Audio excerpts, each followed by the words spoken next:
London 1809. After the wedding, the Duke exiled her without mercy, until he did something unexpected to beg for forgiveness. Lady Catherine Winters stood frozen as her new husband, the Duke of Ashford, delivered his cold verdict. "You will go to Ashford Manor in the north, alone. I have no use for a wife who trapped me into marriage." The wedding had been a disaster, forced by scandal when they were found alone together, though nothing had happened. The Duke blamed Catherine entirely, convinced she had orchestrated the compromise, so he banished her to his remote estate, refusing all contact. For 2 years, Catherine lived in exile, her letters unanswered, her existence forgotten. Until one winter morning, the Duke arrived at her door, broken and desperate, and did something that would change everything she thought she knew about pride, forgiveness, and whether love could grow from the ashes of cruelty. If stories like this move you, please subscribe to Velvet Tales. Every subscription helps us share more extraordinary tales of survival, second chances, and the unbreakable bonds between humans and animals. Your support means these incredible true stories reach hearts that need them most. Lady Catherine Winters had been the Duke of Ashford's wife for exactly 3 hours when he exiled her. The wedding had been a cold, obligatory affair. No flowers, no celebration, no pretense of joy. Just vows spoken in clipped tones, witnessed by the minimum number of people required by law. Catherine wore a simple grey dress. Her mother had insisted white would be inappropriate given the scandal. The Duke wore black, his expression carved from stone, his grey eyes burning with resentment. They had been forced into marriage by the most cliched of circumstances, being found alone together in a compromising position. Except, nothing had actually happened. Catherine had been in the library at the Marquis of Pemberton's estate, seeking refuge from a ball where she was being relentlessly pursued by an odious suitor. The Duke had entered the same library, seeking solitude from the marriage-minded mothers throwing their daughters at him. They had talked, that was all. For 2 hours they had discussed literature, philosophy, politics. It was the most stimulating conversation Catherine had experienced in years. The Duke, Nicholas Thornton, was brilliant, sardonic, and refreshingly honest. Then Lady Pemberton had burst in with a dozen witnesses, claiming she had heard suspicious sounds. The damage was immediate and irreparable. An unmarried woman alone with a man for 2 hours. Scandal of the season. Catherine's reputation was destroyed. The Duke's honor demanded he propose. He had done so with visible fury, his proposal more accusation than offer. "I assume you are satisfied with your trap, Lady Catherine. Very well, I will marry you, but do not expect gratitude for forcing my hand." Catherine had been too shocked to defend herself. She had not orchestrated anything. She had simply wanted a quiet space to read, but the Duke would not hear her explanations. He was convinced she had planned the entire encounter, used the library as bait, arranged for Lady Pemberton to discover them, trapped him into marriage to secure his title and wealth. "I did not plan this," Catherine had insisted. "I did not want this any more than you did. Spare me your lies. You achieved exactly what you sought. Congratulations, Lady Catherine. You are now a duchess. I hope the title compensates for the fact that I will despise you for the rest of our lives." Now 3 hours after speaking vows that bound them legally forever, Catherine stood in the Duke's London townhouse, still wearing her grey wedding dress, listening to him deliver his verdict. "You will leave for Ashford Manor tomorrow morning.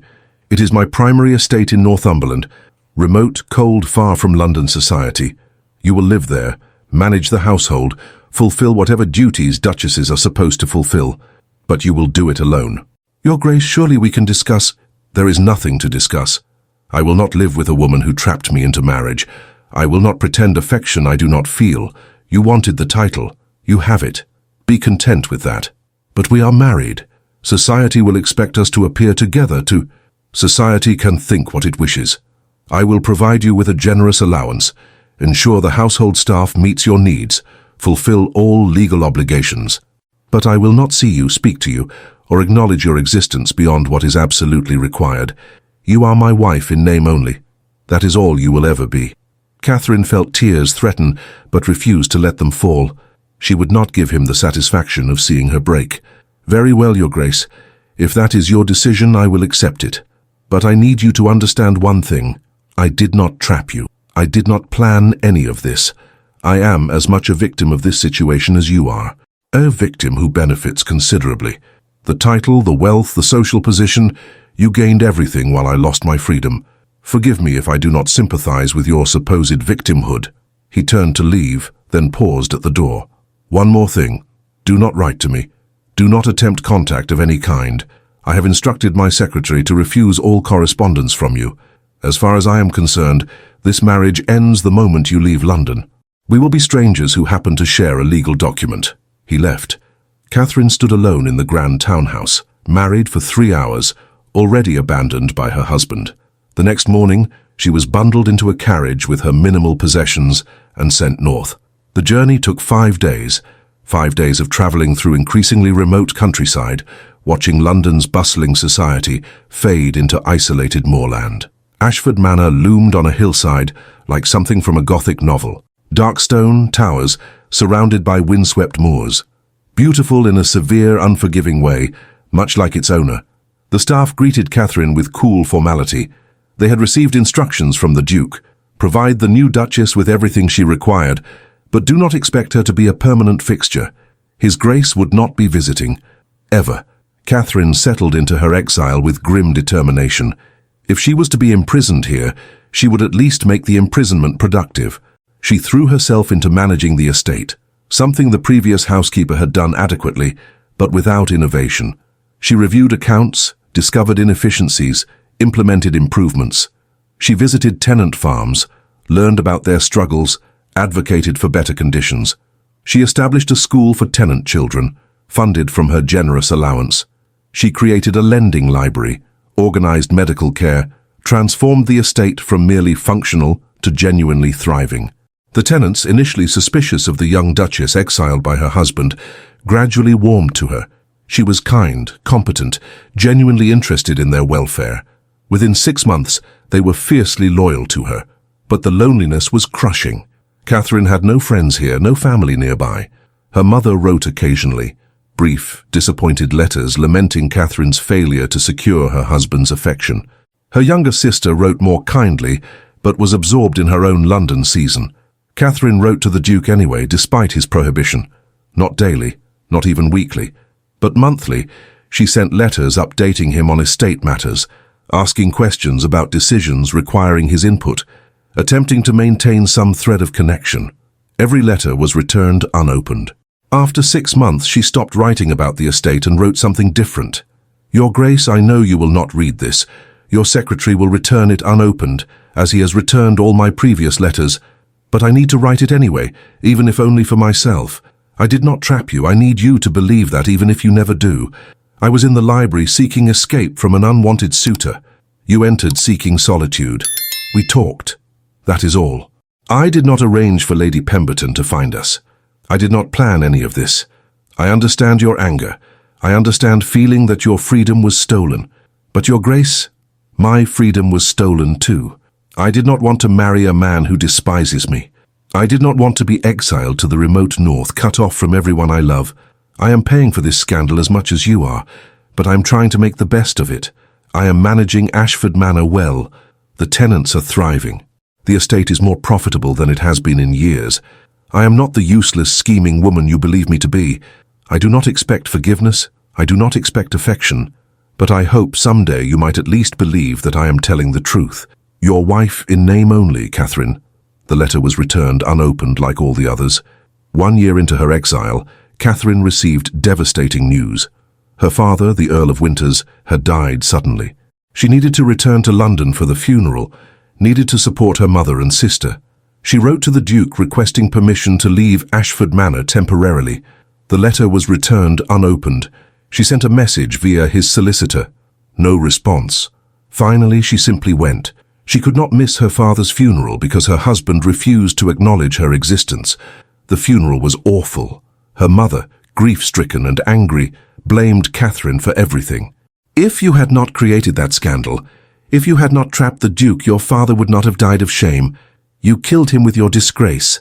The words were unfair, irrational, driven by grief, but they cut deeply. Catherine returned to Ashford Manor more isolated than ever, convinced she had destroyed her own family through one innocent conversation in a library. She stopped writing to the Duke entirely. What was the point?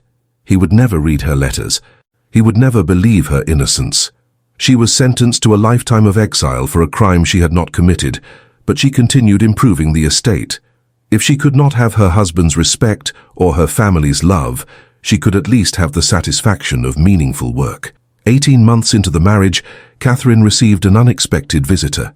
Lady Eleanor Thornton, the Duke's younger sister, arrived at Ashford Manor unannounced. Catherine received her warily. "Lady Eleanor, this is unexpected. Does your brother know you are here?" "No, Nicholas does not know I am here. And please call me Eleanor. We are sisters now, technically, though my brother has done his best to pretend otherwise." Eleanor was 22, sharp-eyed and direct in a way that reminded Catherine of the Duke. She surveyed Catherine with open curiosity. "You are not what I expected." "What did you expect? A scheming seductress who trapped my brother into marriage?" "That is how Nicholas describes you. But you look like a competent woman managing an estate. The tenants speak of you with genuine affection. That does not match my brother's characterization at all." Catherine gestured for Eleanor to sit. "Your brother believes I orchestrated our compromise. I did not, but he refuses to hear the truth. So I have been exiled here, and he has gone on with his life in London, as if I do not exist." Eleanor studied her carefully. "Tell me what actually happened. The true story, not the gossip version." Catherine recounted the evening, seeking refuge in the library, the Duke's arrival, their conversation, Lady Pemberton's dramatic discovery. "I did not plan any of it. I simply wanted to avoid an unwanted suitor. Your brother and I happened to seek the same hiding place. And you talked for 2 hours about what? Philosophy mostly, literature, politics. He was the most interesting conversation partner I had encountered in years. I forgot about time, about propriety, about everything except the ideas we were discussing." Eleanor smiled. "That sounds like Nicholas. He becomes absorbed in intellectual discussion and forgets the world exists. Lady Catherine, I believe you, which means my brother has been monumentally stupid. He believes what he believes. I cannot change his mind. Perhaps I can, or at least I can try. But first, I need to understand. How are you managing? Truly? This exile must be unbearable." Catherine felt unexpected tears threaten. "I am lonely, isolated, but I am surviving. The work helps, the tenants need me, that gives me purpose. And you have never tried to force contact with Nicholas? To demand he acknowledge you? What would be the point? He does not want me. He made that clear. I will not beg for scraps of attention from a man who despises me." Eleanor looked at Catherine with something like admiration. "You have more dignity than I would have in your situation. Most women would have created scandals, forced confrontations, made demands. You have simply endured. That is remarkable. Or pathetic. I am not certain which. Remarkable. Definitely remarkable." Eleanor leaned forward. "Lady Catherine, may I call you Catherine? Good. Catherine, I am going to tell you something Nicholas does not know I know. He has been miserable since the wedding. Absolutely miserable. He throws himself into business, attends every social function, acts as if nothing has changed. But I see through it. He is not happy. He is angry, bitter, isolated in ways he never was before. He chose that isolation. He chose to exile me. Yes. And I think he is beginning to realize what that choice cost him. But Nicholas is proud, stubborn, and absolutely incapable of admitting when he is wrong. He has convinced himself you are a villain. Admitting you might be innocent would require acknowledging that he has treated you abominably for no reason. That would shatter his entire narrative. Then nothing will change. Not unless something forces him to see the truth, and I intend to be that force." Eleanor stood. "I am returning to London. I am going to tell my brother exactly what I have seen here. A competent, dignified woman managing his estate brilliantly while he wallows in self-righteous anger. I will tell him about the tenants who adore you, the improvements you have made, the school you established. I will force him to see that his villain is actually a victim. He will not believe you, perhaps not immediately, but I will plant seeds of doubt, and those seeds will grow. Nicholas is intelligent underneath his stubbornness. Eventually he will realize the truth, and when he does, Catherine, I suspect he will be devastated by what he has done." After Eleanor left, Catherine felt a flicker of something she had not felt in 18 months. Hope. Perhaps the Duke could be reached. Perhaps his sister could break through his stubborn certainty. Or perhaps nothing would change. Perhaps Catherine would spend the rest of her life in this beautiful prison, married to a man who would never believe her innocence. Either way, she would continue. She would continue managing the estate, helping the tenants, building a life from the wreckage of her ruined reputation. She would survive this. She would not let the Duke's cruelty destroy her. 2 years into the marriage, winter arrived early and brutal. Snow buried Ashford Manor in white silence, isolating it even more completely than geography already did. Catherine managed the crisis with calm competence, ensuring tenants had adequate fuel and food, organizing medical care for those who fell ill, directing the household staff through the emergency. One particularly vicious storm brought a rider to the manor gates. Half frozen, nearly unconscious, his horse lame. The staff brought him inside, and Catherine personally tended to him, warming him, treating his frostbite, ensuring he survived. When he finally regained consciousness, he stared at her with confusion. "You are the Duchess? Yes, you are safe now. What were you doing riding in such weather?" "Carrying a message. For His Grace the Duke." He fumbled in his coat, produced a sealed letter. "Urgent business matter. I was to deliver it to Ashford Manor if he could not be reached in London." Catherine took the letter, recognized the seal of the Duke's business associate. It was marked urgent, regarding a major financial crisis requiring immediate decision. She sent a message to London via the fastest available route, but the response would take days given the weather. Meanwhile, she read the letter, not out of nosiness, but necessity. The business decision could not wait. Thousands of pounds and dozens of jobs hung in the balance. Catherine made the decision the Duke would have made. She had been managing his estate for 2 years, had studied his business methods through the accounts and records. She knew his strategies, his priorities. She wrote the response, signed it as his authorized representative, and sent it when weather permitted. The decision proved correct. The crisis was averted, the business saved, but Catherine knew she had overstepped. She had made a major decision without the Duke's permission, used his authority without his knowledge. 2 weeks later, the Duke's response arrived. Not a letter, he himself. He rode to Ashford Manor in a fury, demanding to see Catherine immediately. She met him in the study, where she had been reviewing accounts. He looked older than she remembered, harder, more worn. 2 years had not been kind to him either. "You made a business decision in my name," he said without preamble, "without permission, without authority. How dare you? The decision could not wait, Your Grace. The weather made communication impossible. I did what you would have done in the same circumstances. You have no idea what I would have done. You do not know me. You do not understand my business. You overstepped dramatically. I saved your business from collapse. The alternative was losing over £50,000 and destroying dozens of families who depend on that venture for employment. I made the only rational choice. You had no right to make any choice. You are my wife in name only. That does not give you authority over my business interests." Catherine felt 2 years of isolation and frustration boil over. Then perhaps you should have been here to make the decision yourself. Or perhaps you should not have exiled your wife to manage your largest estate if you did not trust her judgment. You cannot have it both ways, Your Grace. You cannot demand I stay here, refuse all communication with me, then be angry when circumstances force me to act independently. Nicholas stared at her, clearly not accustomed to anyone speaking to him so directly. "You are impertinent. I am honest. Something you might try occasionally." What is that supposed to mean? It means you have spent 2 years convinced I trapped you into marriage. You have never once considered that I might be telling the truth. You have exiled me, ignored me, treated me with cruelty I did not deserve, and now you are angry because I saved your business? Your priorities are deeply questionable, Your Grace. Nicholas's jaw tightened. You know nothing about my priorities. I know you care more about your pride than about truth. I know you would rather believe I am a villain than admit you might have been wrong. I know you are so convinced of your own righteousness that you cannot see the damage you have done. Damage? You're living in luxury. You have everything you could want, except basic human respect, except the courtesy of being believed when I tell the truth, except a husband who treats me like a person rather than an inconvenience. Catherine stood, faced him directly. Your Grace, I have spent 2 years in exile for a crime I did not commit. I have been patient. I have been understanding. I have tried to respect your wishes. But I will not stand here and accept your anger for saving your business.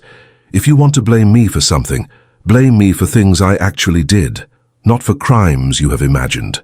She walked past him, leaving him standing in the study, his expression unreadable. That evening, Nicholas remained at Ashford Manor. Catherine expected him to leave immediately after their confrontation, but a fresh storm made travel impossible. He was trapped here, trapped with the wife he had exiled. Dinner was excruciating. They sat at opposite ends of the long table, eating in silence. But Catherine noticed him watching her, his expression troubled, as if seeing her for the first time. After dinner, she retreated to the library, her sanctuary. She was reading when Nicholas entered an hour later. "My sister visited you," he said without preamble. 18 months ago. She told me about it recently. "Yes, Lady Eleanor was kind. She said you were competent, dignified, that the tenants adore you, that you have transformed this estate." He paused.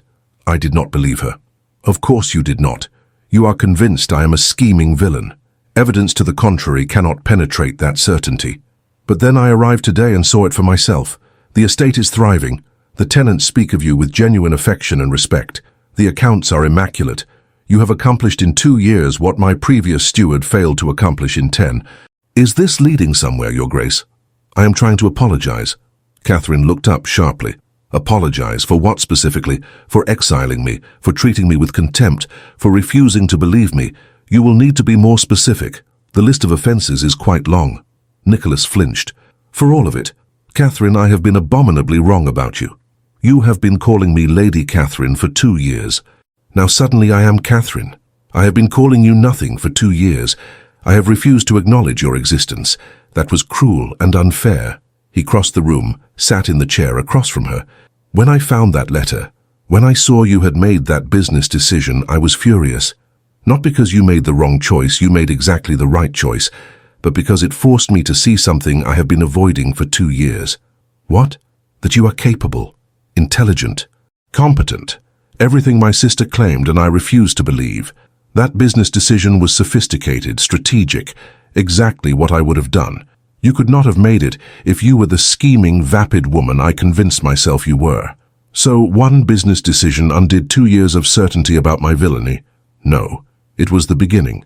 Then I arrived here and saw the estate, saw what you have built, spoke to the tenants who clearly love you, saw the school you established, the improvements you implemented, and I realized I have been monumentally, catastrophically wrong." Catherine felt tears threaten but refused to let them fall.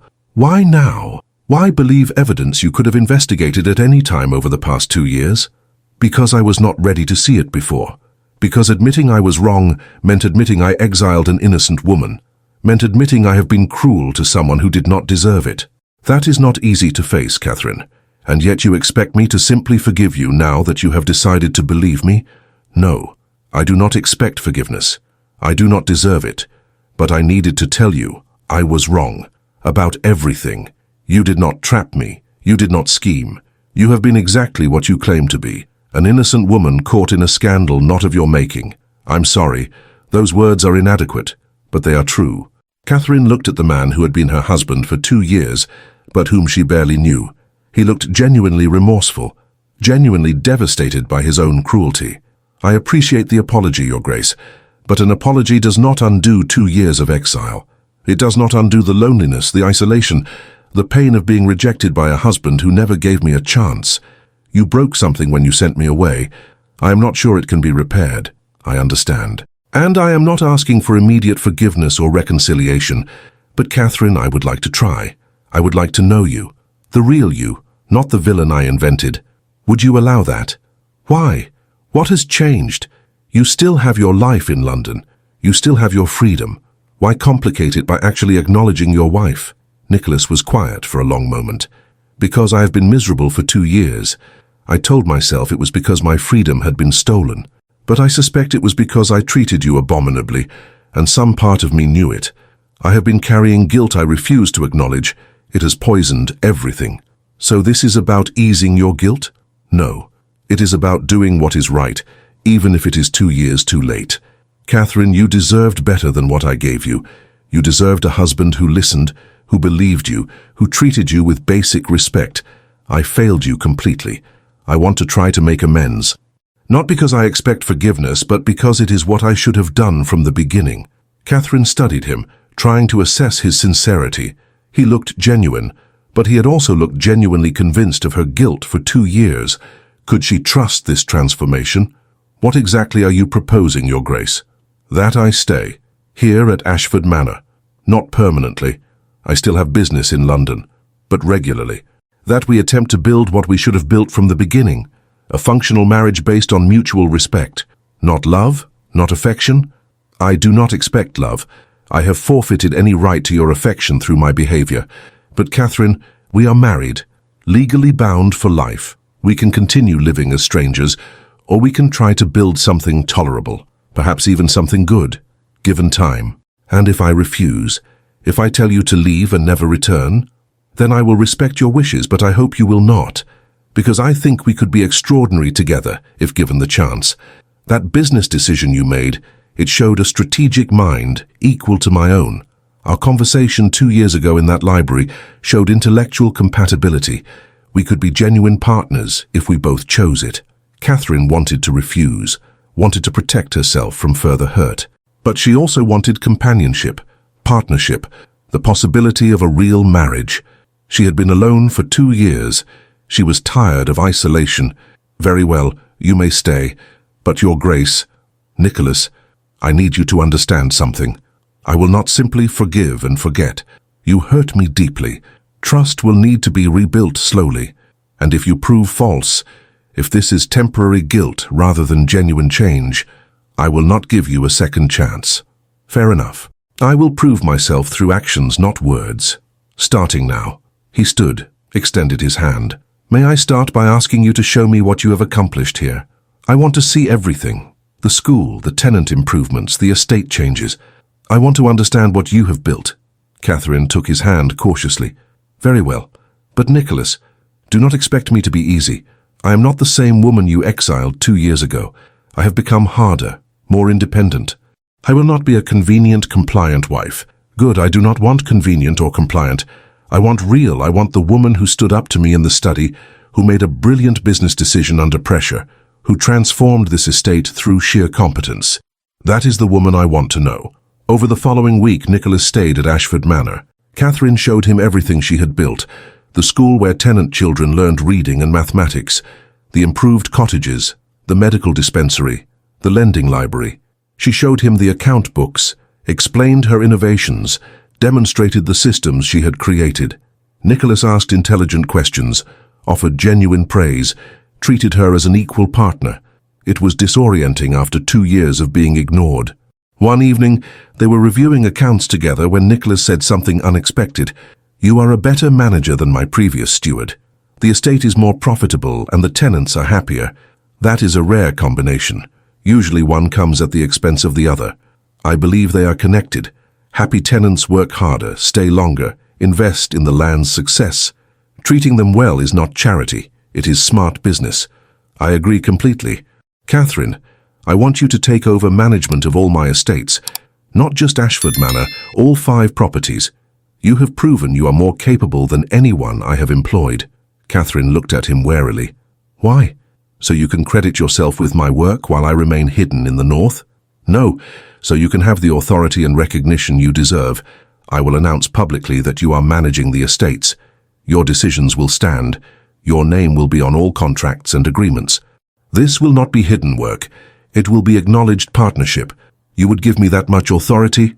You have already been operating with that authority informally. I am simply making it official. Catherine, you have earned this, not through our marriage, but through your competence. I want the world to know that my Duchess is brilliant and capable. Catherine felt tears threaten. 2 years ago you told me I was a scheming villain who trapped you. Now you are offering me authority over your entire estate portfolio. That is quite a transformation.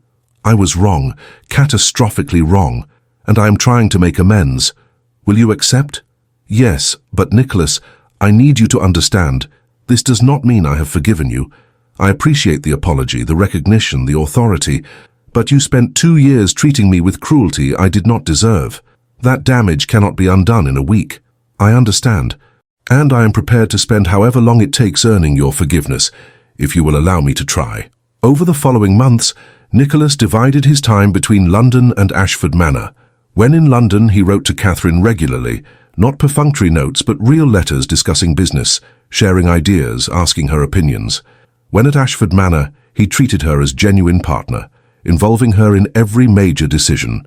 Slowly, cautiously, Catherine began to trust him. Not completely. 2 years of exile had taught her to protect her heart, but enough to allow friendship to develop. They discovered they were remarkably compatible. Both loved literature, philosophy, strategic thinking. Both found social obligations tedious but business fascinating. Both valued honesty over politeness, substance over performance. One evening, 6 months after his return, they were playing chess in the library when Nicholas asked, "Are you happy, Catherine? Truly happy?" "I am content, satisfied with my work. I enjoy our conversations. But happy? I am not sure. I spent 2 years in miserable isolation. I am not certain I remember how to be simply happy. That is my fault. I stole those years from you." "Yes, you did. And Nicholas, I appreciate your remorse. But remorse does not return lost time. I cannot have those 2 years back. They are gone forever." "I know. And I carry that guilt constantly. But Catherine, may I ask something? Is there any possibility that we could build something real from here? Not just functional partnership, but actual marriage. Genuine companionship, perhaps even affection." Catherine studied him carefully. "Why do you want that? You have your freedom. You have my professional partnership. Why complicate it with emotional involvement? Because I have come to care about you, not out of guilt or obligation, but genuine affection. You are brilliant, Catherine. You challenge me intellectually. You make me laugh. You make me want to be better than I am. And somewhere in the past 6 months I fell in love with you." Catherine's breath caught. "You cannot love me. You despised me for 2 years. I despised the woman I imagined you to be, but I never knew you. Now that I do know you, the real you, I find you extraordinary, and yes, I love you. I do not expect you to return that love, but I needed to tell you the truth." Catherine felt tears spill down her cheeks. "Nicholas, I do not know what I feel. Part of me wants to love you. Part of me wants to trust this. But part of me is still so angry about those 2 years, so hurt by your cruelty. I do not know if I can let go of that pain enough to love you." "Then do not let go of it. Carry it. Let it be part of our story. Catherine, love does not require forgetting the past. It requires acknowledging it, learning from it, building despite it. I hurt you, that is truth, but I am trying to be better. Can that be enough to build on? I do not know, but I am willing to try, slowly, carefully. No promises of love or forgiveness, just willingness to see if what we are building can become something real." Nicholas crossed to her, took her hands gently. "That is all I ask. Time and willingness. I will prove myself worthy of your trust, Catherine, however long it takes." He kissed her then, gentle, tentative, asking rather than demanding. Catherine kissed back, allowing herself to feel the possibility of something beyond partnership. When they broke apart, Nicholas said something that made her laugh. "Does this mean we can finally consummate this marriage? 2 years is a rather long engagement period. You are insufferable. I am hopeful. There is a difference." Over the following year, their relationship deepened. Physical intimacy developed naturally, with Catherine setting the pace. Emotional intimacy grew through countless conversations, shared challenges, the daily work of building a life together. But Catherine still carried hurt from those first 2 years. Sometimes it would surface unexpectedly. A comment, a memory, a moment that reminded her of the isolation and pain. One such moment came when they were in London for the season. At a ball, Catherine overheard Lady Pemberton, the woman whose discovery had created the original scandal, telling the story with dramatic embellishment. The Duke was trapped most cleverly. Lady Catherine positioned herself perfectly, knowing he would seek the library. She played innocent brilliantly. And now she has his title, his wealth, everything. One must admire her strategy, even if one disapproves of her methods. Catherine fled to a terrace, feeling all the old pain resurface. Nicholas found her there 20 minutes later.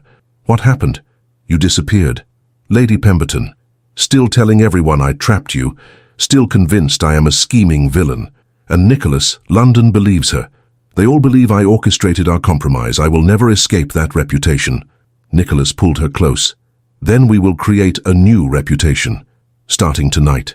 He led her back inside, directly to where Lady Pemberton held court. In front of dozens of witnesses, he said clearly, "Lady Pemberton, I need to correct a story you have been telling. My wife did not trap me into marriage. She was innocently reading in the library when I entered. We talked for 2 hours about philosophy. That is all. You burst in with witnesses, creating scandal where there was none. If anyone is to blame for our forced marriage, it is you, not Catherine." The ballroom went silent. Lady Pemberton's face flushed crimson.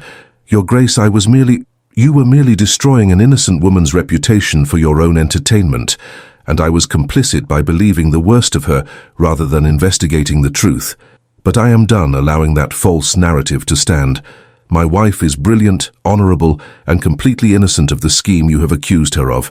Anyone who continues to spread that lie will answer to me." He turned to the assembled crowd. "Let me be clear to all of you. The Duchess of Ashford is not a social climber who trapped me. She is the most capable, intelligent woman I have ever met. She manages my estates more brilliantly than any steward I have employed. She has transformed Ashford Manor into the most profitable property in my portfolio, and she has done it all while carrying the undeserved burden of your collective judgment. You owe her an apology, all of you." Catherine felt tears stream down her face. Nicholas had just publicly defended her, risked his own reputation to restore hers. It was more than she had ever expected. They left the ball immediately, returned to their London townhouse. In the privacy of their bedroom, Catherine finally broke down completely, 2 years of suppressed pain pouring out. Nicholas held her through it, saying nothing, just providing presence. When her tears subsided, he said quietly, "I should have done that 2 years ago. The moment Lady Pemberton created that scandal, I should have defended you. Instead, I blamed you. That was unforgivable. You are trying to make amends now. That matters. Does it? Catherine, I gave you 2 years of hell. Tonight's speech does not undo that damage." "No, but it helps. Nicholas, I have been carrying the weight of that scandal alone. Everyone believing I am a schemer, a manipulator, someone who trapped a duke through calculated deception. Having you finally, publicly declare my innocence, that matters more than you know. Then I will keep declaring it. Everywhere we go, to everyone who will listen. Your reputation will be restored, Catherine, I promise you that." Over the following months, Nicholas kept that promise. He told their true story to anyone who would listen. He praised Catherine's management abilities publicly, ensured she received credit for the estate's success. He made certain society understood that his Duchess was not a schemer, but a partner. Slowly, society's perception shifted. People began to see Catherine as Nicholas saw her, brilliant, capable, unfairly judged. Invitations increased, friendships formed. The cold shoulders that had defined her first 2 years in society thawed into genuine acceptance. But Catherine struggled with something else, forgiveness. She had softened toward Nicholas. She cared about him deeply. She might even love him, but she could not fully forgive the exile, the cruelty, the 2 years of isolation. "I do not know how to forgive you," she admitted one night. "I want to. I see how hard you are trying. But Nicholas, every time I think I have moved past it, something reminds me. A memory surfaces. The pain returns. How do I let go of something that hurt so deeply?" Nicholas took her hands. "Perhaps you do not let go of it. Perhaps forgiveness is not forgetting. Perhaps it is simply choosing to build a future despite the past. Catherine, I will always carry guilt for those 2 years, and you will always carry the pain, but we can choose to not let that define us. We can choose to be more than our worst moments. Is that enough? To simply choose to move forward? It is all any of us can do. We are all damaged by our pasts. The question is whether we let that damage destroy us or whether we build despite it." 3 years into their marriage, Catherine discovered she was pregnant. The news terrified her. She and Nicholas had built something good, yes, but bringing a child into a marriage still scarred by those first 2 years felt dangerous. When she told Nicholas, his reaction was complicated, joy mixed with fear. "A child. We are going to be parents. Catherine, I am terrified. So am I. What if we damage this child the way we were damaged? What if our scars become their scars? Then we will be conscious of it. We will try to do better. Catherine, neither of us had perfect parents, but we can be intentional about breaking harmful patterns. We can give our child what we did not have: honesty, respect, unconditional love." Their daughter was born on a cold March morning. They named her Eleanor, after Nicholas's sister, who had first believed in Catherine. She was perfect, terrifying, and completely changed their lives. Parenthood forced them to finally confront their remaining issues. They could not model a healthy relationship for Eleanor while still carrying unresolved pain. One evening, when Eleanor was 6 months old, Catherine said, "I forgive you." Nicholas looked up from the business reports he was reviewing. "What?" "I forgive you. For the exile, for the cruelty, for everything." "Nicholas, I have been holding on to that pain for 3 years. It has been poisoning our marriage, preventing us from being fully present with each other. I am choosing to let it go. Not because you have earned it, though you have tried, but because I cannot carry it anymore. It is too heavy." Nicholas set his papers aside, crossed to where Catherine sat nursing Eleanor. "Catherine, you do not have to force forgiveness. I do not expect. I am not forcing it. I am choosing it. There is a difference. Nicholas, you were wrong, catastrophically, cruelly wrong, but you have spent 3 years trying to make amends. You defended me publicly. You gave me authority over your estates. You have been a genuine partner. At some point, I need to accept that you are not the same man who exiled me. You have grown, changed, become someone I can trust. But the pain will always be part of our story. But it does not have to be the whole story. We can be more than our worst beginning. We can be the partnership we have built over these 3 years." Nicholas knelt beside her chair, tears streaming down his face. "Thank you for giving me a second chance I did not deserve, for being strong enough to forgive when I gave you every reason not to, for choosing to build a future with me despite the past. We are building it together, for Eleanor, for ourselves, for the possibility that love can grow even from the most damaged foundations." Over the following years, they proved that possibility true. Their marriage deepened into genuine love, not the easy, uncomplicated love of storybooks, but the hard-won love of people who had hurt each other and chosen to heal together. They had 2 more children, a son named Thomas and another daughter named Margaret. The house that had been silent and formal when Catherine first arrived became loud, chaotic, filled with children's laughter. But they never hid their difficult beginning from their children. When Eleanor was old enough to ask why Mama had lived alone at Ashford Manor for so long, they told her the truth. "Your father made a terrible mistake," Catherine explained. "He believed something about me that was not true. He exiled me because of that false belief. For 2 years, I lived here alone, while he lived in London." "But you are together now," Eleanor observed. "You love each other. I see it." "Yes, because your father realized his mistake and spent years making amends. And because I chose to forgive him. Love is not always instant or perfect, Eleanor. Sometimes it is built through hard work, forgiveness, and the choice to keep trying," Nicholas added. "And Eleanor, the lesson is this. When you hurt someone, even unintentionally, you take responsibility. You do not make excuses. You do not blame them for your actions. You admit you were wrong and work to make amends. That is what I had to learn, and it took me far too long." Their children grew up understanding that their parents' love was complicated, hard-won, built from painful beginnings. But they also saw a genuine partnership, parents who respected each other, challenged each other, worked together as equals. 10 years into their marriage, Catherine and Nicholas stood on the grounds of Ashford Manor, watching their children play. The estate was thriving, their business empire expanding, their family happy. "Do you ever think about those first 2 years?" Nicholas asked. "About how close we came to wasting our entire lives in mutual resentment?" "Sometimes. But mostly I think about everything we have built since then. Nicholas, we could have remained enemies forever. Instead, we chose to become partners, friends, eventually lovers. That choice matters more than the beginning. I still carry guilt. I do not think that will ever fully disappear. Good. It should not. That guilt keeps you humble, keeps you from taking our marriage for granted. But Nicholas, do not let it consume you. We have built something extraordinary from terrible beginnings. That is worth celebrating." 15 years into their marriage, Eleanor, now a young woman, became engaged. Her chosen partner was someone she had initially disliked intensely. They had argued constantly, competed academically, driven each other to distraction. "I think I am making a terrible mistake," Eleanor confided to Catherine. "We argue constantly. We disagree about everything. How can this possibly work?"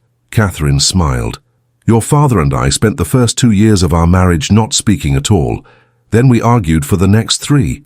Disagreement is not the problem, Helena. Disrespect is the problem. Do you respect your partner even when you disagree with him? Yes, he is brilliant even when he is wrong.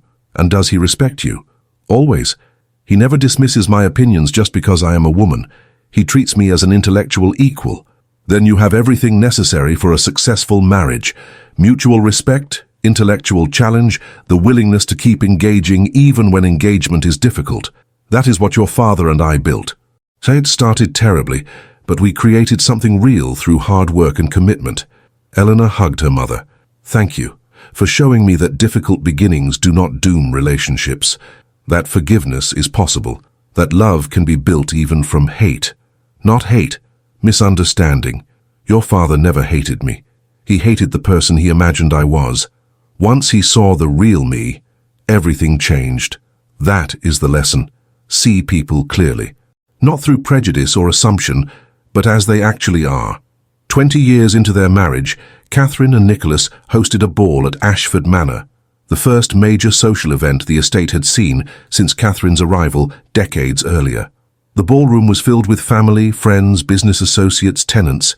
Nicholas gave a toast. 20 years ago, I made the worst decision of my life. I exiled my wife to this estate, convinced she was a villain. I spent 2 years nursing false grievances while she transformed this place into something extraordinary.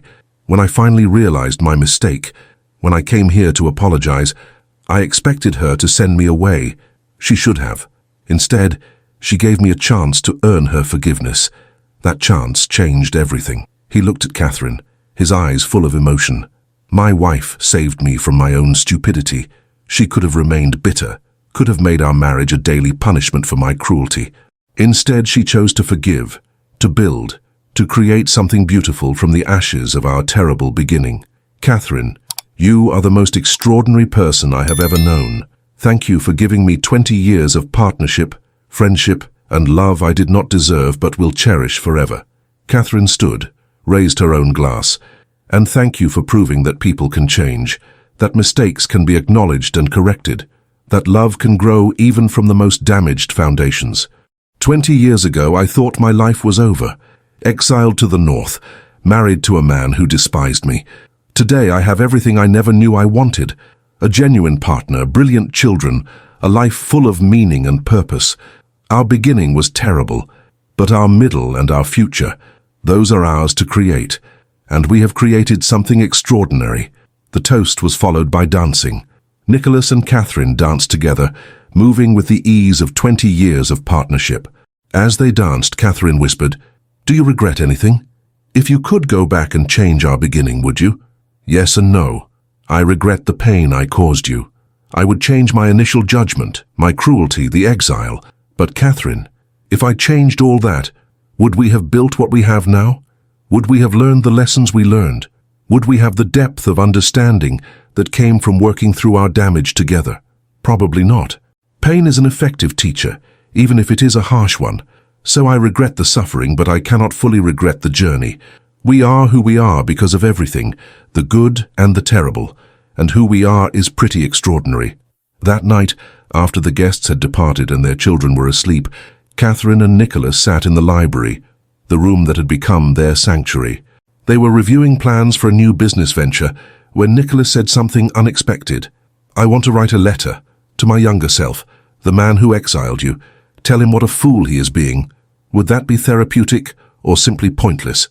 Catherine laughed. "Probably pointless, but write it anyway. Sometimes we need to confront our past selves." Nicholas pulled out paper, began writing. When he finished, he read it aloud. "Nicholas, you are about to make the worst mistake of your life. You are about to exile your wife to Ashford Manor, convinced she trapped you into marriage. You will spend 2 years nursing your wounded pride while she transforms your estate into something extraordinary. You are wrong about her.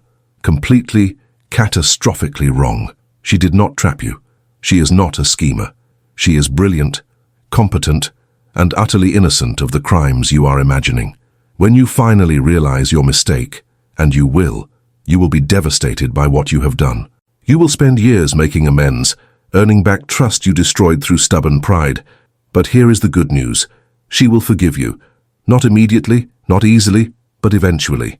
And together, You will build something extraordinary, a genuine partnership, a family, a love that surpasses anything you thought possible.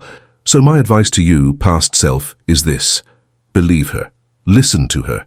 See her clearly, instead of through your prejudice. You will save yourself and her years of pain. But since I know you will not take this advice, because you are stubborn and stupid, at least remember this. When you finally realize the truth, apologize completely. Do not make excuses. Do not minimize your cruelty. Own it. Then spend the rest of your life proving through actions that you have changed. That is all you can do, and it will be enough, because she is strong enough to forgive even your worst. With regret and gratitude, your future self. Catherine wiped tears from her eyes. That is beautiful, and painful, and true. Do you want to write one to your past self? Catherine considered, then took the paper. She wrote, Catherine, you are about to be exiled.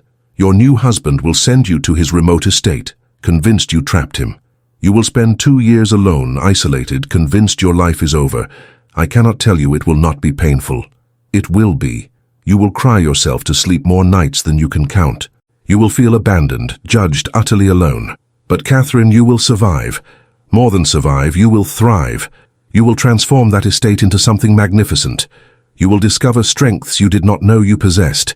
You will become the woman you were always meant to be. And eventually he will come back. Not because you begged or manipulated, but because he finally sees the truth. He will apologize, make amends, spend years earning back your trust, and you will forgive him. Not because forgiveness is easy, but because holding on to pain is harder. You will choose to build a future instead of remaining imprisoned by the past. 20 years from now, you will sit in the library at Ashford Manor with your husband and your children asleep upstairs. You will have built a life full of love, purpose, and genuine partnership. The exile that feels like death now will become the foundation of everything good in your future. So be strong, be patient. Trust that the universe has not abandoned you, even when it feels that way. Your story is not over. In fact, it is just beginning. With love and hard-won wisdom, your future self. Nicholas read Catherine's letter, tears streaming down his face. If only we could send these back, save ourselves years of pain. But would we appreciate what we have if we had not suffered for it? Would we value this partnership if it had been easy? Probably not. But I still wish I could have spared you that pain. And I wish you could have spared yourself the guilt. But Nicholas, we cannot change the past. We can only honor it by living fully in the present. 25 years into their marriage, their children were grown, building their own lives and families. Catherine and Nicholas found themselves alone again at Ashford Manor, the estate that had once been her prison and was now her home.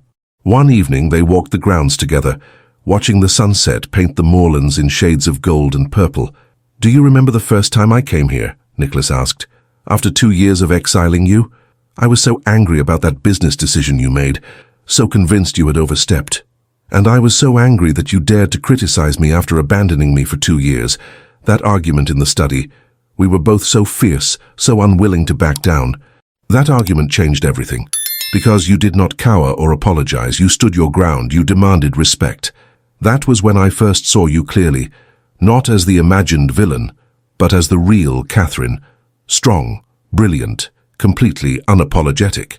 And that was when I first considered that you might be redeemable, because you looked genuinely disturbed when I pointed out the cruelty of your actions. There was conscience underneath the pride. They reached the highest point on the estate overlooking the valley. The manor stood below, lights glowing warmly in the gathering darkness. We built something good here, Catherine observed. Not just the estate, but our life, our family, our partnership. It started in the worst possible way, but we transformed it into something beautiful, because you were strong enough to forgive, because you gave me chances I did not deserve. Catherine, I have spent 25 years trying to be worthy of your forgiveness. I am not sure I have succeeded. You have, not because you are perfect. You are still stubborn and occasionally infuriating, but because you have shown, day after day, year after year, that you are committed to being better than you were. That is all anyone can do. Keep trying to be better. 30 years into their marriage, Nicholas fell seriously ill. A heart condition that had been developing silently for years suddenly worsened. The physicians were pessimistic. His heart was failing. Treatments were limited. Catherine refused to leave his side. She managed the estates from his bedroom, conducted all business while sitting next to his bed, refused to accept that she might lose him. "You cannot die," she told him one afternoon. "I forbid it. We have too much left to do. Grandchildren to spoil, business ventures to launch, arguments to have. You do not get to leave me now." Nicholas smiled weakly. "Catherine, I am 55 years old. I have lived longer than many men, and I have had 30 years with you. 30 years I did not think possible after how terribly I began our marriage. That is more than I deserved. Stop talking about deserving. You have been my partner for 30 years, my best friend, the father of my children. You have earned the right to stay, so stay." But Nicholas continued to decline. One evening, when he was particularly weak, he asked Catherine to bring him something. The letters they had written to their past selves years ago. She retrieved them, read them aloud. When she finished, Nicholas said, "We should write one more, to our future selves, the people we will become after I die. You are not dying. Catherine, I am. We both know it. But I need to say something to future you, the Catherine who will be alone again, the way she was for those first 2 years." With trembling hands, Nicholas began writing. When he finished, he folded the letter, made Catherine promise not to read it until after his death. Nicholas died 3 weeks later, peacefully, with Catherine holding his hand. His last words were, "Thank you for forgiving me. Thank you for 30 years of partnership I never expected to have. Thank you for making my life extraordinary." After the funeral, after the guests departed, Catherine finally opened the letter Nicholas had written. "My dearest Catherine, if you are reading this, I am gone, and you are alone again at Ashford Manor, the estate where you spent 2 years in exile, where we rebuilt our marriage, where we raised our family. I need you to know something. Those first 2 years were not wasted. I know they were painful. I know you suffered isolation you did not deserve. But Catherine, those years made you the woman I fell in love with. They forced you to discover strengths you might never have found otherwise. You transformed Ashford Manor from a prison into a home. You became not just a duchess by title, but a leader, a manager, a force of nature. You learned you did not need me to be extraordinary. You were extraordinary all along. When I finally came to my senses and returned, I did not rescue you. You had already rescued yourself. I simply had the privilege of becoming your partner after you had become yourself. Now you're alone again. But Catherine, you are not the frightened 23-year-old I exiled. You are a woman who has managed empires, raised brilliant children, built a life of meaning and purpose. You do not need me to continue being extraordinary. You never did. So here is my final request. Do not stop living because I have stopped. Do not retreat into the estate like I once forced you to retreat. You have too much to offer the world. Our grandchildren need your wisdom. The estates need your management. The world needs your strength. Live, Catherine. Live fully, boldly, without apology. That is how you honor what we built together, by continuing to build after I am gone. I loved you for 30 years. I will love you beyond death. But my love should not imprison you any more than my exile should have. You are free. You always were. Use that freedom to be the remarkable woman you are. With all my love, all my gratitude, all my admiration, Nicholas. Catherine read the letter 3 times, crying, laughing, feeling the complicated mixture of grief and gratitude that defined their entire relationship. Nicholas was right. She was not the woman he had exiled 30 years ago. She had become someone stronger, more capable, utterly herself, and that self could survive this loss, just as she had survived exile. Over the following months, Catherine mourned deeply but did not stop living. She continued managing the estates, advising her children on their business ventures, spoiling her grandchildren. She honored Nicholas's memory by living fully, just as he had requested. 1 year after his death, Eleanor asked, "Mama, do you regret marrying Papa? Given how it began, given those first 2 years, was it worth it?" Catherine considered the question honestly. The beginning was terrible. Those 2 years of exile were the most painful of my life. But Eleanor, the 30 years that followed were extraordinary.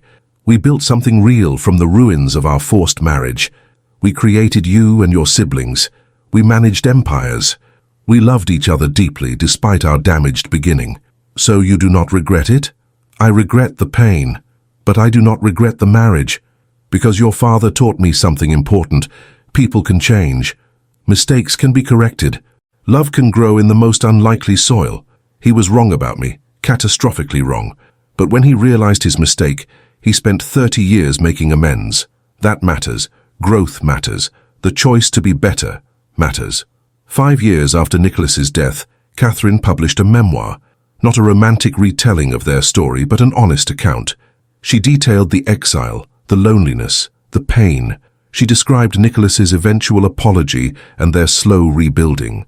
She wrote about forgiveness, how hard it was, how long it took, how it was ultimately necessary for both of them to move forward. The book was controversial. Some praised its honesty.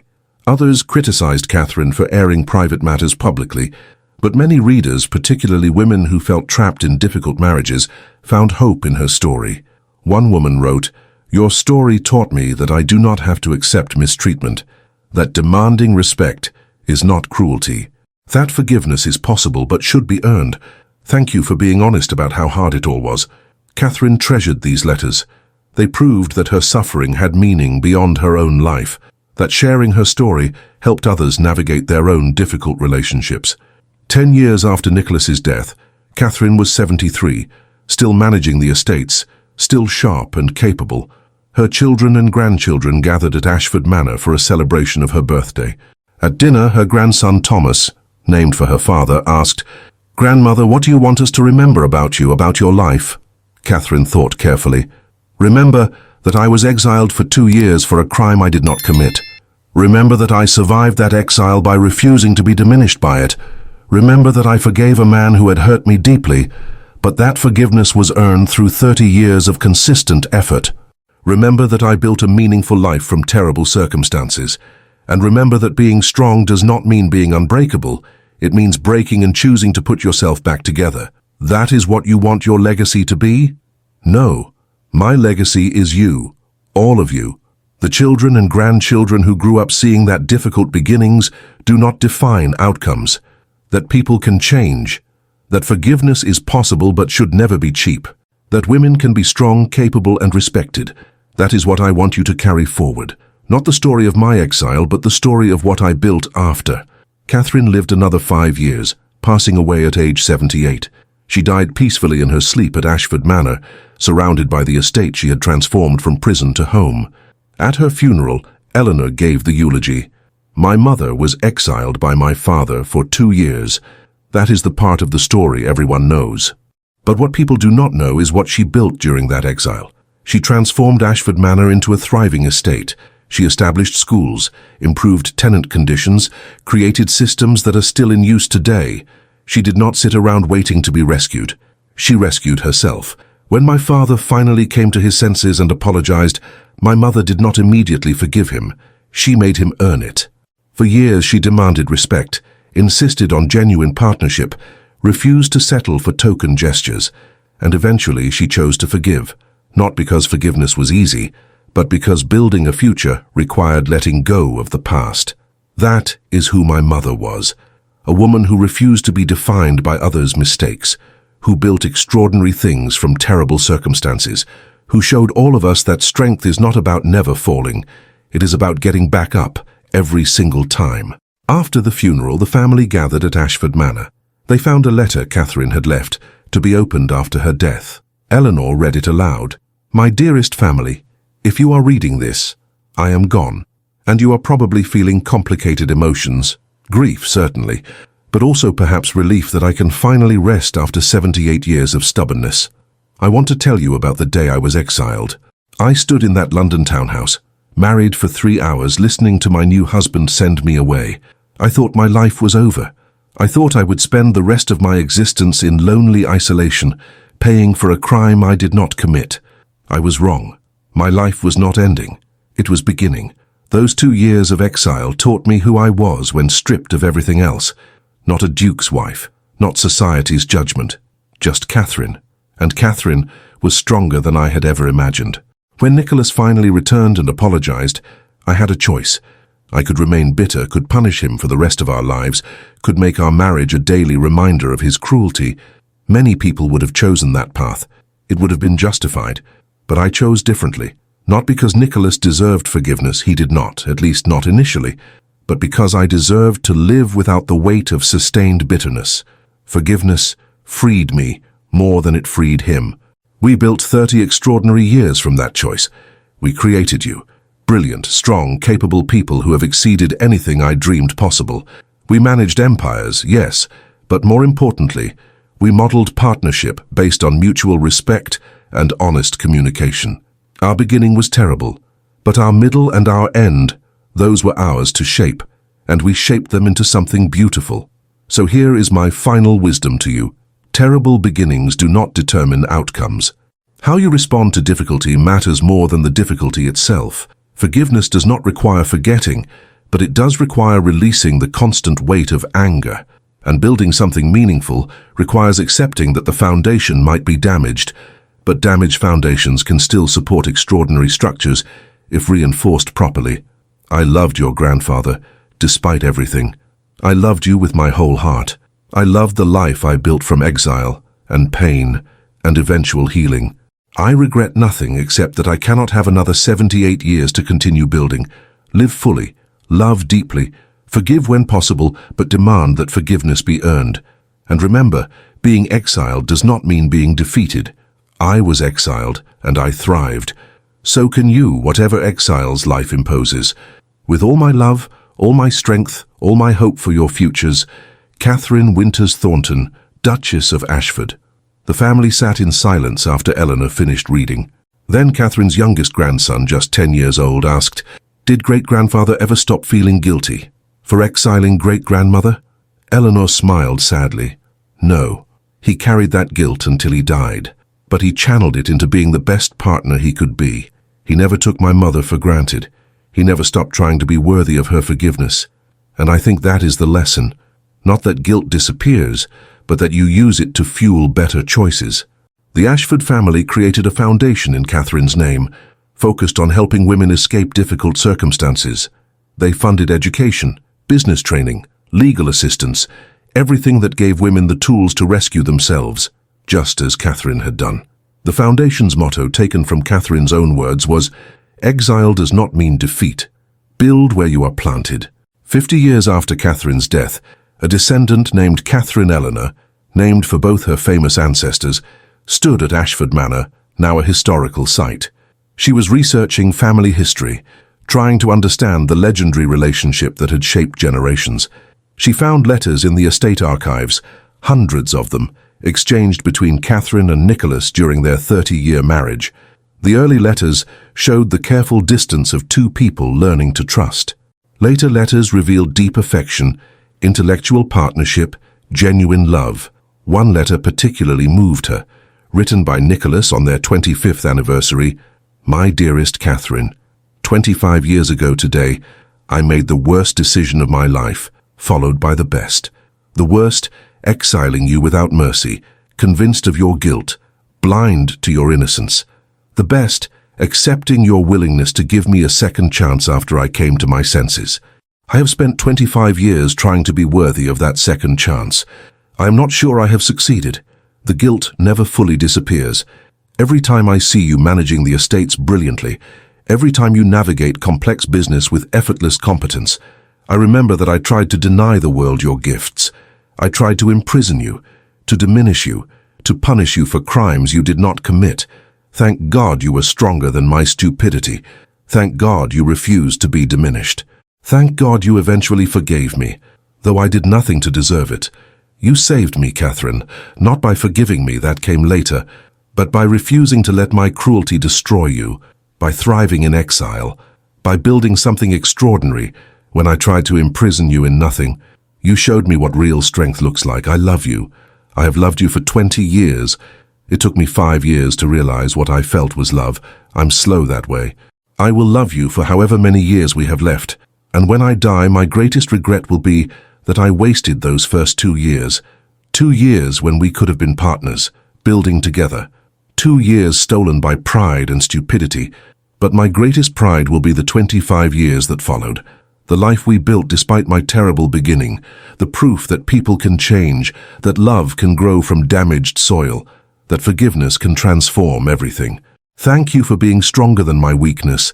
Thank you for loving me despite my failures. Thank you for 30 years, including those first terrible 2, of being my wife, my partner, my salvation. Forever yours, Nicholas. Catherine Eleanor copied the letter carefully, added it to her research. She was writing a book about her ancestors, trying to capture the truth of their relationship rather than the romanticized version society preferred.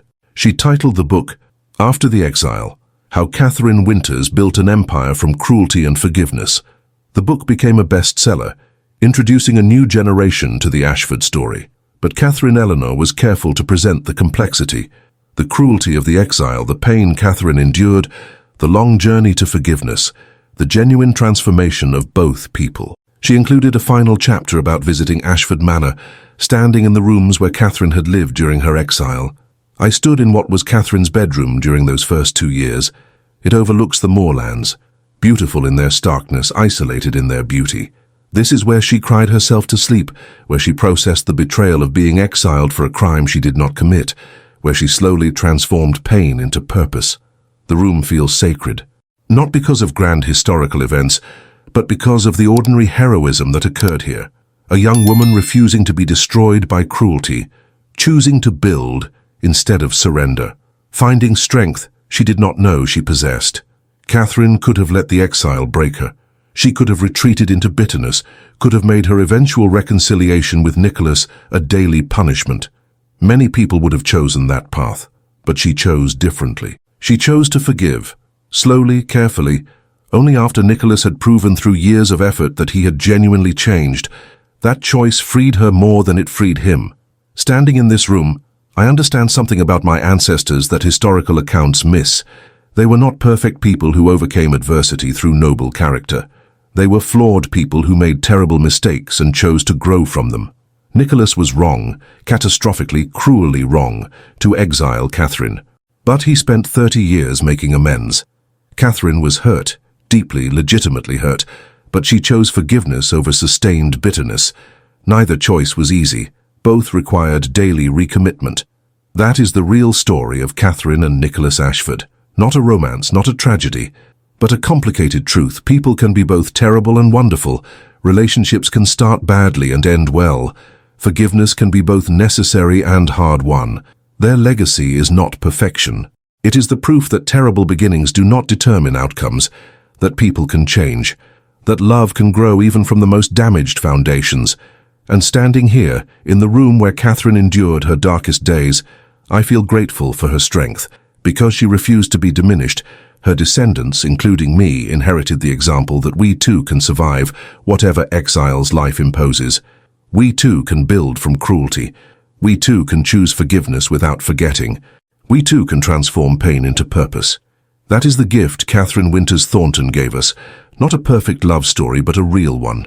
Messy, complicated, painful, but ultimately transformative. And that is worth more than any fairy tale. 100 years after Catherine's death, Ashford Manor remained in family hands, now operated as both historical site and working estate. The foundation Catherine had inspired continued helping thousands of women annually. But perhaps the most meaningful legacy was the simplest: a family that valued truth over comfort, forgiveness over grudges, growth over stagnation. Every generation of Ashfords grew up hearing the story of Catherine and Nicholas, the exile, the cruelty, the apology, the forgiveness, the partnership built from ruins. And every generation learned the lessons: never assume guilt without investigation. Exile does not mean defeat. Terrible beginnings do not determine outcomes. Forgiveness is possible but must be earned. People can change if they genuinely commit to change. Love can grow from the most unlikely foundations. Strength is not never breaking. It is choosing to rebuild after breaking. These lessons shaped the family for generations. They produced people who admitted mistakes quickly, who apologized genuinely, who believed in the possibility of transformation. The Ashford story became more than family history. It became a template for navigating difficult relationships, for choosing growth over stagnation, for believing that people and relationships could be more than their worst moments. And at the center of it all was Catherine, the woman who was exiled without mercy and chose to respond with strength instead of surrender, who built an empire from isolation, who forgave cruelty without forgetting it, who proved that being strong enough to rebuild after breaking was the most powerful form of strength. Her story lived on, not because it was perfect, but because it was true, and truth, however painful, always carries more power than comfortable fiction.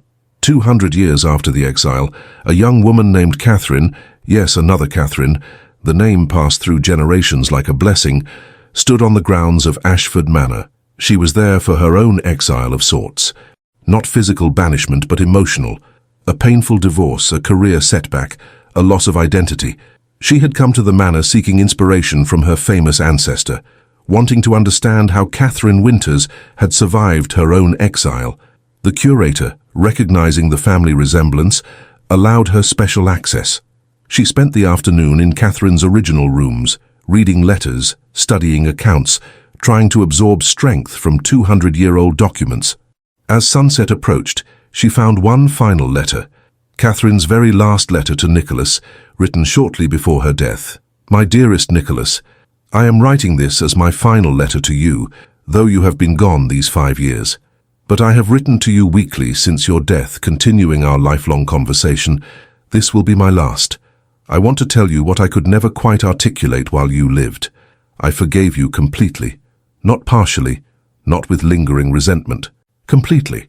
For years people asked if I truly forgave the exile. They could not imagine forgiving such cruelty. But Nicholas, here is what they did not understand. Forgiveness was not about you deserving it. It was about me deserving peace. Carrying anger for 30 years would have poisoned everything good we built. So I chose to release it, not because you earned forgiveness, though you did eventually, but because I needed freedom more than I needed vengeance. The exile made me who I was. I hate that truth, but it is true nonetheless. Those 2 years forced me to discover strength I did not know I possessed. They taught me I could survive anything. They proved I did not need rescue. I could rescue myself. So in the strangest way, I am grateful for the exile. Not glad it happened, but grateful for who it forced me to become. You spent 30 years trying to make amends. You succeeded. Not because you erased those first 2 years. No one could erase that pain. But because you proved day after day, year after year, that you were not the same man who exiled me. You grew. You changed. You became worthy of the partnership we built. That is all anyone can do. We are all our worst selves sometimes. The question is whether we remain there or choose to grow. You chose growth. I chose forgiveness. Together, we built something extraordinary from the wreckage of a forced marriage and a cruel exile. I will see you soon, my love. And when I do, I will tell you in person what I want you to hear now. I loved you completely, despite everything, because of everything. Our terrible beginning made our eventual love more precious, not less. Thank you for 30 years of partnership. Thank you for proving people can change. Thank you for loving me with the intensity you once used to exile me. Until we meet again, your Catherine. The young Catherine wiped tears from her eyes. Her ancestors' words spoke across 2 centuries, offering the wisdom she needed. That forgiveness freed the forgiver more than the forgiven. That terrible beginnings did not determine outcomes. That strength was not never breaking, but choosing to rebuild. She left Ashford Manor that evening feeling lighter. Her own exile, divorce, career loss, identity crisis, was not a sentence. It was an opportunity to discover who she was when stripped of everything else, to build something new, to prove, like her ancestor, that being exiled did not mean being defeated. The Ashford story continued, not because it was perfect, but because it was true. Not because it offered easy answers, but because it offered honest ones. Catherine Winters Thornton had been exiled without mercy. She had survived through strength, forgiveness, and the choice to build despite pain. And 200 years later, her descendants stood on the same grounds, drawing on that same strength. The exile had ended 2 centuries ago, but its lessons lived on, in every person who chose forgiveness over bitterness, in every person who rebuilt after breaking, in every person who proved that terrible beginnings did not determine outcomes. After the wedding, the Duke exiled her without mercy, but Catherine responded with a mercy he did not deserve and she was not required to give. She forgave. She rebuilt. She transformed exile into empire, cruelty into compassion, a forced marriage into a legendary love. That was her legacy. Not that she was exiled, but that she survived. Not that she suffered, but that she grew. Not that she was wronged, but that she chose to respond with strength rather than surrender, and that legacy would endure as long as people needed reminding that you are more than your worst moment, that terrible beginnings can become extraordinary middles and endings. That forgiveness, though difficult, frees you from the prison of sustained anger. That exile does not mean defeat. That cruelty does not define you. That love can grow even from the most damaged soil. Catherine Winters. Thornton proved it, and her story would continue proving it for as long as people needed hope that transformation was possible, that forgiveness was achievable, that terrible circumstances could become the foundation of extraordinary lives. That was the final gift of the woman who was exiled, the proof that exile could be survived, transformed, and ultimately transcended.